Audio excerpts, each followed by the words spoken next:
Welcome to Faladish's studio. In today's video, we are exploring the heart of Africa, Kenya, where lay a mysterious crying stone. Kindly subscribe if you are new to the channel. Deep in western Kenya, 3 kilometers outside Kakamega town on a ridge that overlooks the Kisumu-Kakamega highway, stands the crying stone of Alesi.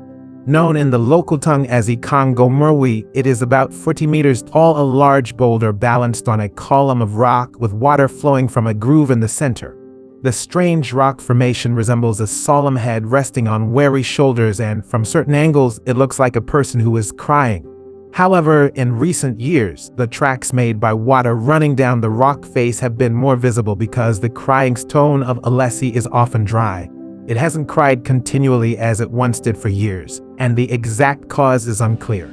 Some point to agroforestry activities in Alesi, where eucalyptus trees called money trees because they are sold for use as electricity poles have been planted en masse, sucking up large amounts of groundwater. Others blame the effect climate change has had on precipitation levels, something that has led to water sources below and above ground being tapped much faster than usual.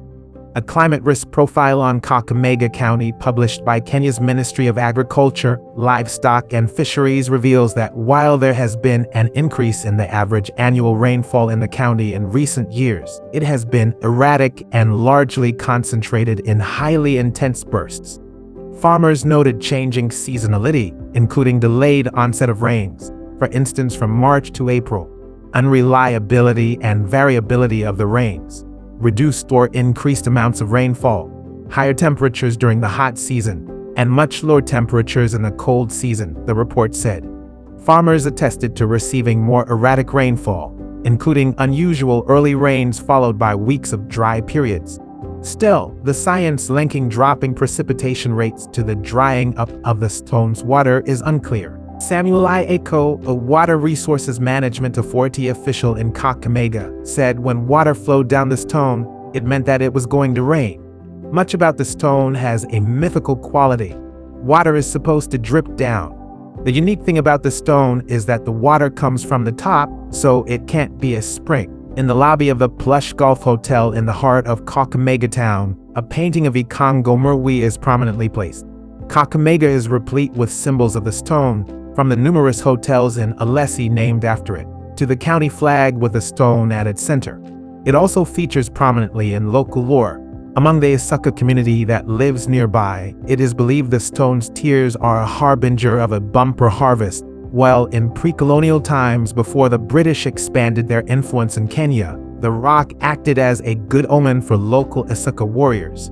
One account says Nandi warriors, believing the rock was a source of strength for Isaka fighters, tried to pull it down but failed. By the end of the day, more than 100 Nandis had died in battle. But with climate change wreaking havoc on local water resources, the stories that have sustained local culture across the generations are coming under threat. Garisha Majanja, a local activist and an Isaka community leader, remembers happier times for the crying stone. In his childhood, the area was perpetually wet and the stone rarely ran dry. Alesi used to be swampy and teemed with bird and animal life. When it rained, water would trickle down the sides, leaving dirty streaks that remain visible even in times of drought. If it reaches a point when the stone is permanently dry, then a new narrative will develop, Mr. Gerisham said. Alternative stories are already being spun.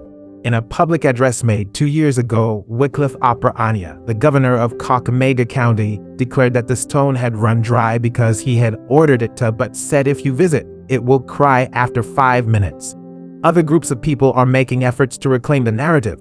Mr. Jerisham's clan, the Bamilonia, whose patriarch was an early settler in Alesi, is forming an association to protect the stone's heritage. Their plan is to establish a museum that tells the history of their clan and its relationship with the stone. Despite the stone's water drying up, they are determined to preserve its touristic appeal.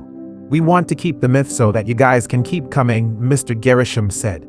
The area is rich in attractions, from the Kakamega Forest Reserve for birdwatching and hiking to the Nabongo Cultural Center that chronicles the history of the Abawanga tribe. However, it is the crying stone of Alesi that serves as a proud symbol of the town. There are no figures on the number of visitors the stone attracts every year, but it features prominently in tour packages featuring the region's top attractions. TG, a travel operator in nearby Kisumu, keeps the stone in tour itineraries, despite the lack of water. The history still exists, he says. In recent decades, the stone has recovered its status as a site for religious pilgrimage, with members of the Catholic and Legio Maria churches among the most frequent visitors. Whereas in the past, these churches discouraged any association with carryovers from the old religion, now their congregants venture to the shrine and prayer.